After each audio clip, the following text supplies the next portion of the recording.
আবারও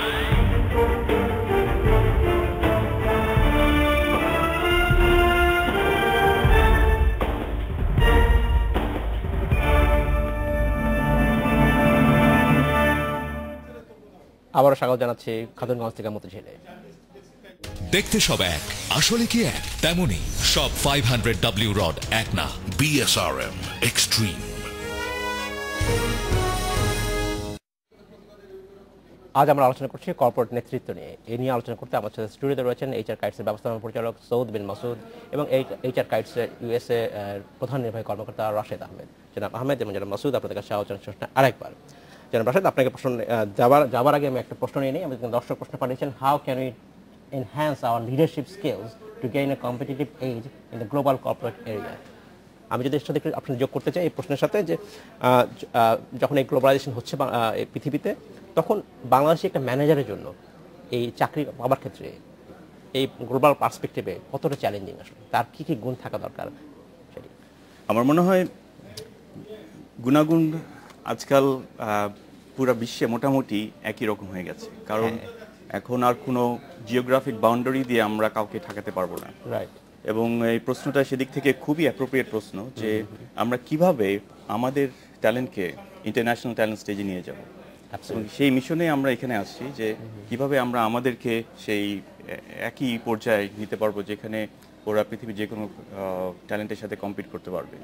প্রথমটা হচ্ছে অবভিয়াসলি নলেজ এবং কম্পিটেন্সি কোনো বিকল্প নেই, কাজ করতে হলে সেটা জানতেই হবে।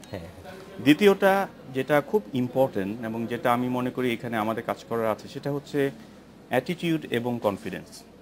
আমরা প্রায় দেখি যে আমাদের অ্যাটিটিউড ইন টার্মস অফ এক ধাপ এগিয়ে যাওয়া, ইংরেজিতে যেটা বলা হয় প্রোঅ্যাক্টিভনেস, এই জিনিসটা আমার পৃথিবীর কর্পোরেট ওয়ার্ল্ডের সবচেয়ে বড় জিনিস।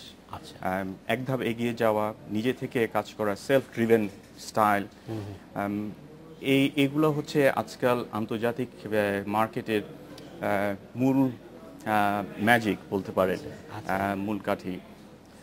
সেই সব জায়গায় আমাদেরকে নজর দিতে হবে যে কিভাবে আমরা এই জিনিসটাকে আরো স্ট্রং করি, আরো গ্রো করি এবং সেই সাথে আমাদের কনফিডেন্সটা বাড়াতে হবে যে আমরা হয়তো সেই একই রকম ইন্টারন্যাশনাল এক্সপোজার পাইনি, কিন্তু আমাদের অনেক কিছু আছে যেটা দিয়ে আমরা বিশ্ব মার্কেটে দাঁড়াতে পারবো এবং অনেক রকম এক্সাম্পলও আছে। আচ্ছা, আমি ফিরে আসবো আপনার কাছে। ধন্যবাদ। আমাদের আরো দর্শক পলাশ, উনি জানতে চাচ্ছেন HR কনসার্টে মিড ম্যানেজারদের জন্য কোনো আউটকাম থাকবে কিনা বা তাদের জন্য কিছু করা হচ্ছে কিনা। রায়হান, উনি জানতে চাচ্ছেন কোম্পানি এক্সপ্যান্ড করতে হলে পিপল রিলেটেড প্রবলেম যেগুলো আছে সেগুলো আসলে কি হতে পারে? পিপল রিলেটেড প্রবলেম দুটোই থাকবে। So hope to see both of them. আর 2 দিন রেজিস্ট্রেশন বাকি আছে। আচ্ছা, it's so easy hrkites.com/hrconcert 2015. আমি জাস্ট একটা অ্যাড করব যে আমার মনে হয় এটা আরেকটু জোরালোভাবে বলা উচিত। ইনফ্যাক্ট আমাদের এই প্রোগ্রামটা হচ্ছে মিড লেভেল থেকে যারা উপরে যেতে চায় তাদের জন্য। সো পলাশ এবং অন্যান্যরা যারা এবং রায়হান যে জানতে চাচ্ছেন যে মিড লেভেল, হ্যাঁ অবশ্যই মিড লেভেল, বাট আমি আশা করি যে আপনারা মিড লেভেল থেকে উপরে যাওয়ার ধাপ হিসাবে এটাকে দেখছেন, কারণ এই প্রোগ্রামটা হচ্ছে সেটার জন্য যে কিভাবে আরো বড় হওয়া যায়, আরো উপরে ওঠা যায় এবং আরো বেশি কন্ট্রিবিউট করা যায় ব্যবসায়। জনাব মাসুদ, আপনাকে জানতে চাচ্ছি যে আমরা যেটা দেখি যে সাধারণত যেটা হয় যে ফ্রেশারদের ক্ষেত্রে, ফ্রেশারদের চাকরির নিয়োগের ক্ষেত্রে তারা বলে যে তারা সেই অর্থে স্কোপ পাচ্ছেন না, পরিচিত জন নাই। এক্ষেত্রে আসলে সবসময় একটা অভিযোগ থাকে যে সব কোম্পানি চায় অভিজ্ঞতা চায়, নতুন যারা আসলে চাকরির কাজ করতে চায় একদম ফ্রেশার, তাদের জন্য আসলে আপনারা কোনো পরিকল্পনা আছে বা তাদের জন্য কিছু করছেন কিনা? অভিজ্ঞতা তো চাইবে, আপনিও চাবেন, আমিও চাবো, কিন্তু কিসের অভিজ্ঞতা? ডিবেট বা কোনো এক্সট্রা কারিকুলাম আছে কিনা, এগুলো করতে তো অসুবিধা নাই। আর এগুলো সাথে সাথে এক্সপিরিয়েন্স বলতে ইন্টার্নশিপ পর্যন্ত একটা কোম্পানি একটা দারুণ কাজ করেছে বাংলাদেশে, যে ফ্রেশার থেকে শুরু করে মিড ম্যানেজমেন্ট পর্যন্ত, সিনিয়র ম্যানেজমেন্ট পর্যন্ত, if you want a job ওখানে ইন্টার্নশিপ করতেই হবে, বিকজ কালচার অ্যাডাপশন খুব প্রয়োজন। সো ফ্রেশারদের জন্য প্রস্তুত থাকতে হবে যে আমি এই 3-4 বছর ধরে ইভেন কলেজ লাইফেও একটা কবিতা বলেছিলাম কিনা, এগুলো সবই এক্সপিরিয়েন্স।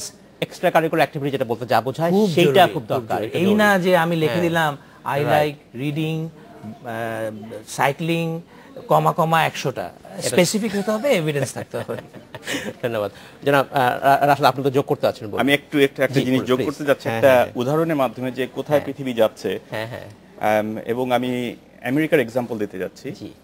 সেখানের হাই স্কুল স্টুডেন্টদের এখন ম্যান্ডেটরি করে দিয়েছে যে তাদের গ্র্যাজুয়েশন করতে হলে 75 আওয়ার্স কমিউনিটি ওয়ার্ক করতে হবে।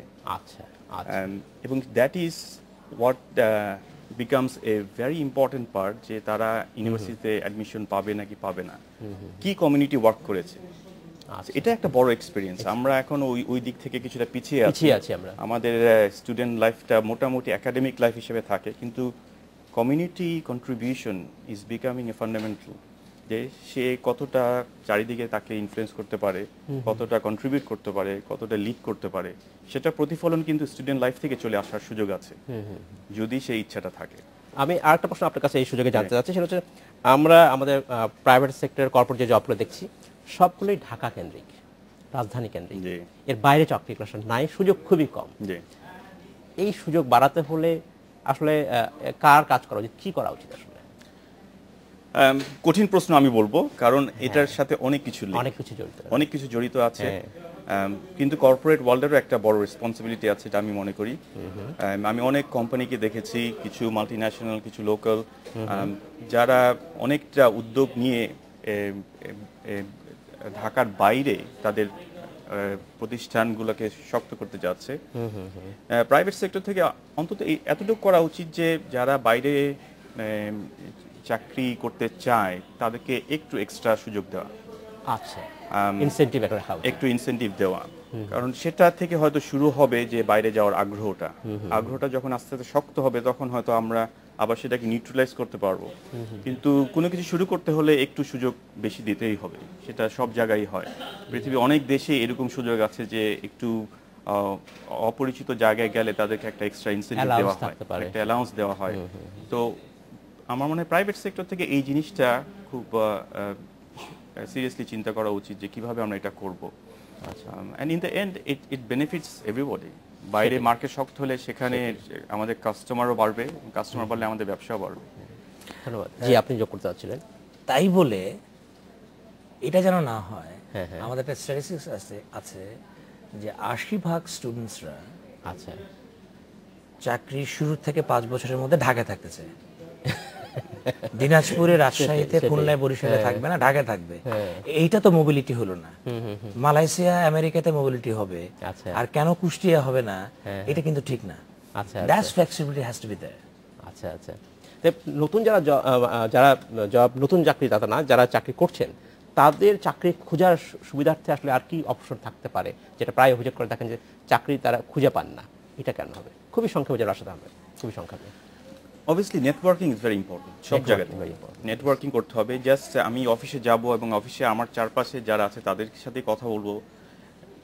Again coming back to the example, যে কমিউনিটিতে আমি কিভাবে ইন্টারঅ্যাক্ট করছি, সেটা একটা বড় জিনিস, সেটা একটা বড় সুযোগ। জনাব রাশেদ আহমেদ, অসংখ্য ধন্যবাদ। জনাব সৌদ বিন মাসুদ, আপনাকে অসংখ্য ধন্যবাদ। সময় সর্বজনে শেষ করতে হচ্ছে, ভবিষ্যতে এই নিয়ে আপনাদের সাথে আমরা আবার কথা বলবো। ধন্যবাদ। এই ছিল আজকের মতো খাতুনগঞ্জ থেকে। আমাদের সাথেই থাকবেন, দেখা হবে আবারও।